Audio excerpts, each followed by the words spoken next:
بسم اللہ الرحمن الرحیم۔ السلام علیکم دوستو، کیا حال چال ہے؟ امید کرتا ہوں بالکل ٹھیک ہوں گے اور خیریت سے ہوں گے۔ دوستو غالباً تقریباً ایک ہفتے کے بعد آج حاضر ہو رہے ہیں۔ تو سب سے پہلے تو ایک ہفتے کی جو غیر حاضری تھی اس کے لیے میں معذرت خواہ ہوں۔ آپ نے انتظار کیا ہوگا میری ویڈیو کا، بٹ میں تھوڑا بیزی تھا کچھ کاموں میں، اور بتایا تھا کہ اسٹوڈیو کی سیٹنگ کر رہا ہوں اور کچھ بہت سارا کام پینڈنگ میں پڑا ہوا تھا، تو میں نے کہا کہ چلو یہ ختم کر کے پھر پراپر سے سٹارٹ کریں گے۔ تو انشاءاللہ امید ہے کہ اب جو ہے نا پراپر سے ہی سٹارٹنگ ہوگی۔ پہلے بھی میں نے یہی کہا تھا کہ میں پراپر سٹارٹ کر رہا ہوں، بٹ میں نے جو ہے اس ٹائم بھی یہی سوچا تھا کہ شاید کام ختم ہو گئے ہیں، لیکن کام کچھ باقی تھے، بٹ ابھی کوشش کر رہا ہوں کہ کام ختم ہو جائیں، لیکن ابھی تھوڑا بہت کام ہے ابھی، تو انشاءاللہ امید ہے ٹائم کے ساتھ ساتھ گزر جائے گا، کام بھی ختم ہو جائیں گے، لیکن آپ کے لیے ٹائم وقفے وقفے سے ٹائم نکالتے رہیں گے، اور انشاءاللہ پراپر طریقے سے اب ٹائم نکالیں گے۔ کام تو جب تک جان ہے تب تک جو ہے کام ہے، تو اسی لیے تھوڑا سا نا ابھی میں کوشش کروں گا کہ آپ کے لیے الگ سے ٹائم نکالوں۔ دوستو سب سے پہلے تو میں ان دوستوں سے درخواست کروں گا جو اس چینل پر نئے آئے ہیں، وہ پلیز ہمارے چینل سلام پاکستان، اپنے اس چینل پیارے سے چینل کو سبسکرائب کر دیں اور ساتھ بیل آئیکن کو بھی دبا دیں، تاکہ وقفے وقفے سے جو ہماری ویڈیوز اپلوڈ ہوں گی ان کی باقاعدہ سے نوٹیفیکیشن آپ تک پہنچتی رہے اور آپ سے کوئی ویڈیو ہماری مس نہ ہو۔ امریکہ کو جو چیز پسند نہیں آتی یہ لازمی بات ہے کہ وہ اس کو تبدیل کرتا ہے۔ امریکہ نے پاکستان کے اندر ایک بھی گولی چلائے بغیر رجیم چینج کر دیا، یعنی کہ پوری کی پوری حکومت کا تختہ بدل کے رکھ دیا، عمران خان کو ہٹوا دیا، جبکہ اس کے برعکس روس یوکرین کے اندر ایک مہینے سے جدید اور مہلک ترین ہتھیاروں سے جنگ لڑ رہا ہے اور وہ ولادیمیر زیلنسکی کو نہیں ہرا پایا۔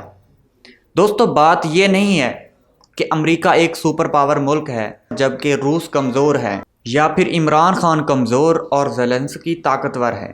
بات یہ ہے کہ مسلمان ملکوں کے اندر جو غدار لوگ ہیں وہ بالکل مخلص اور بہت زیادہ وفادار ہیں امریکہ کے۔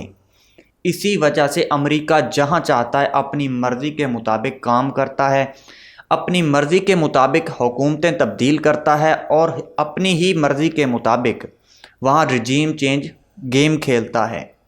ایک ڈیٹا کھل کر سامنے آیا ہے، اور وہ ڈیٹا ان 25 ارکان منحرف ارکان کا ہے جو پاکستان تحریک انصاف کے وہ 25 منحرف اراکین جو حال ہی میں ڈی سیٹ ہوئے ہیں، ان کا پورا ڈیٹا کالا چٹھا سب کھل کر سامنے آ گیا ہے کہ وہ کن کن گروپس میں سے تھے۔ پاکستان تحریک انصاف کے 25 منحرف ارکان پنجاب اسمبلی کو ڈی سیٹ کر دیا گیا ہے، اور وہ کن کن جماعتوں سے تھے، کن کن گروپس میں سے تھے، وہ ڈیٹا بھی کھل کر سامنے آ چکا ہے۔ چیف الیکشن کمشنر سکندر سلطان راجہ نے محفوظ کیا گیا فیصلہ سنایا ہے۔ چیف الیکشن کمشنر نے فیصلے میں کہا کہ منحرف ارکان پنجاب اسمبلی سے متعلق فیصلہ اتفاق رائے سے کیا گیا ہے۔ الیکشن کمیشن نے پی ٹی آئی منحرف ارکان کے خلاف ریفرنس منظور کر لیا ہے۔ ڈی سیٹ ہونے والے منحرف اراکین پنجاب اسمبلی میں راجہ صغیر احمد، ملک غلام رسول سنگا، سعید اکبر خان، محمد اجمل، علیم خان، نذیر چوہان، محمد امین ذوالقرنین، ملک نعمان لنگڑیال، محمد سلیمان، زوار وڑائچ، نذیر احمد خان، فدا حسین، زہرہ بطول، محمد طاہر، عائشہ نواز، ساجدہ یوسف، ہارون عمران گل، عظمیٰ کاردار، ملک سعد، اعجاز مسیح، سبطین رضا، عطا محسن خان کھوسہ، میاں خالد محمود، مار محمد اسلم اور فیصل حیات شامل ہیں۔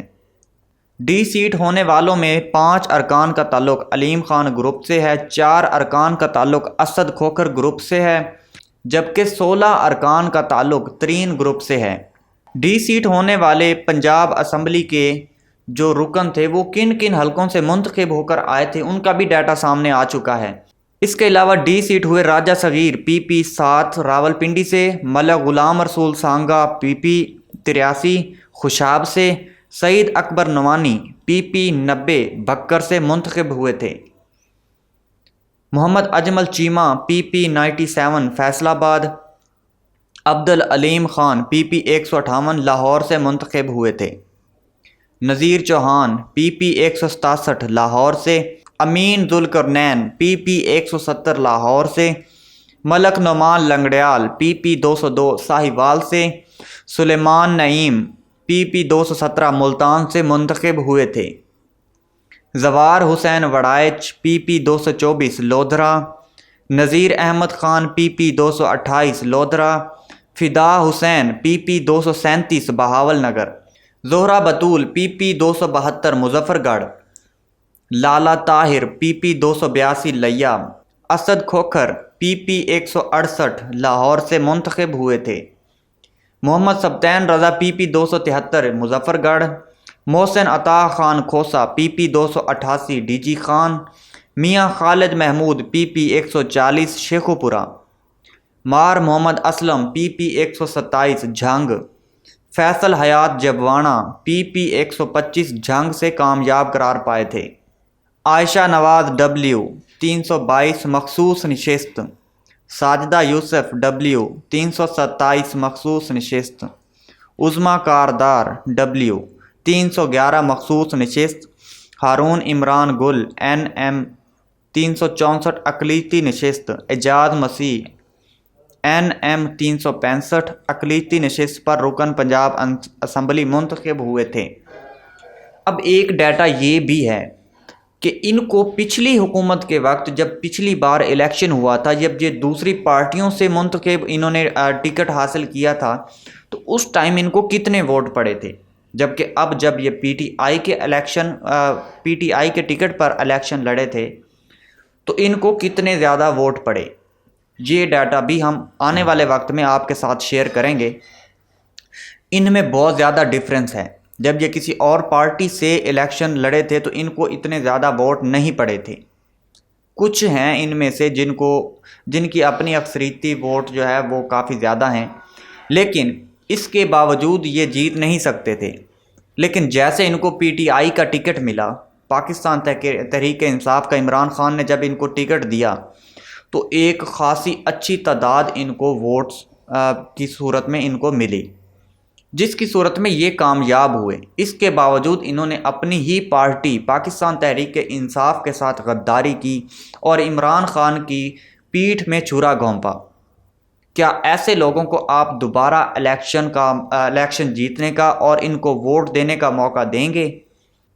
کیا پاکستانی قوم ایسے لوگوں کو دوبارہ موقع دے گی جو عوام کا جا کر اسمبلی میں بیٹھ کر سودا کرتے ہیں؟ 20-20 کروڑ میں اپنا ووٹ، یہ اپنا نہیں، یہ آپ عوام کا، پبلک کا ووٹ بیچ رہے تھے۔ انہوں نے غداری کی ہے اس قوم کے ساتھ۔ اگر آپ نے ان کو MNA MPA اور اس طرح کی سیٹیں دلوائی ہیں، ووٹ دیے ہیں، ان کو جتوایا ہے، تو انہوں نے آپ کا ہی جا کر سودا کیا ہے۔ تو مجھے نہیں لگتا کہ پاکستانی قوم ایسے لوگوں کو دوبارہ موقع دے گی کہ یہ جائیں اسمبلی میں دوبارہ جا کر ان کے ووٹ کا سودا کریں۔ اب تو ان کو ووٹ پڑنے والے ہیں نہیں، اور یہ وہی لوگ ہیں جو دوبارہ اپنے اپنے حلقوں میں بھی نہیں جا رہے۔ پتہ نہیں یہ الیکشن کی کمپینیں کیسے کریں گے۔ اسی کے ساتھ اپنے ہوسٹ سمی چودھری کو اجازت دیں اور اپنا خیال رکھیں اور ڈھیر سارا خیال رکھیں، اور اپنے اس پاکستان کے پیارے سے چینل سلام پاکستان کو سبسکرائب کر دیں۔ بہت شکریہ، ملتے ہیں اگلی دوسری ویڈیو میں، تب تک اپنا خیال رکھیے اور اپنے اس چینل کا بھی اللہ حافظ۔